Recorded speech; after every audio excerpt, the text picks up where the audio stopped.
if this swap does take place, what does the future hold for these alleged agents when they're brought to the countries they were suspected of working for? Well, I think it's slightly different for both sides, because if the FBI is right about this alleged Russian spy ring, then what is going to happen is that Russians are going to be sent home. So I suppose it would be in the nature of a homecoming for them. But for the people who've been convicted of betraying Russia to be sent over to the States, and they are native Russians as well, they will be sent to a foreign country, they will be cut off from their family and friends. Yes, they will have their freedom to a certain extent, but it's going to be a very different experience for them than it is for the alleged spy ring going to Russia. Well, let's focus on their families and the personal side of all of this now. Many of the suspects arrested in the US do have children. So what happens to them? Where would they end up? Well, I think in this day and age, the humane approach would, of course, be to send the children with the parents, not to separate them, because they will have had enough of a shock as it is, with their parents being arrested out of nowhere and subject to the centre of this huge scandal. So I would assume that they would probably go with the parents, although, of course, if all they've known is American suburbia, it'll be quite a journey for them.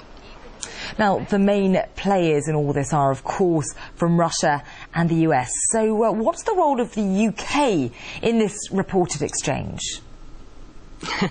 Well, the UK spy agencies have always had a very junior relationship to the American spy agencies, but they will be hoping to curry favour, no doubt, by brokering this exchange, and perhaps potentially try and have a chance to debrief or to interrogate some of these suspects going through Britain.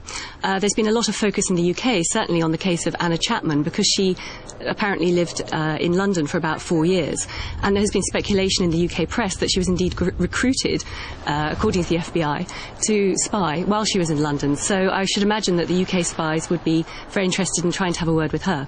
And of course, as well as a lot of intrigue, there's a lot of history surrounding these spy scandals. The first time such an exchange took place was actually back in the 60s, wasn't it, when the American Gary Powers, was swapped for Rudolph Abel. Now, Powers was greeted at home, wasn't he? Not quite with open arms. So what kind of welcome might the people get involved in today? Well, of course, nobody likes a spy who's been caught. But I think as well that anyone who, on either side, they will be sequestered away. They will be put somewhere secure where they will have a chance to be debriefed, to be questioned, and also to be assessed to see whether perhaps they may have been turned and sent across to spy for the other side. So there's always that sort of period where people are going to be sanitised when they go to the other country. So they may hope for a hero's welcome. That may well happen eventually. But there will be a period of adjustment and questioning and suspicion. And if all's OK, no doubt they will be pensioned off. OK. All right. For now, many thanks. Annie Mashon, a former MI5 officer.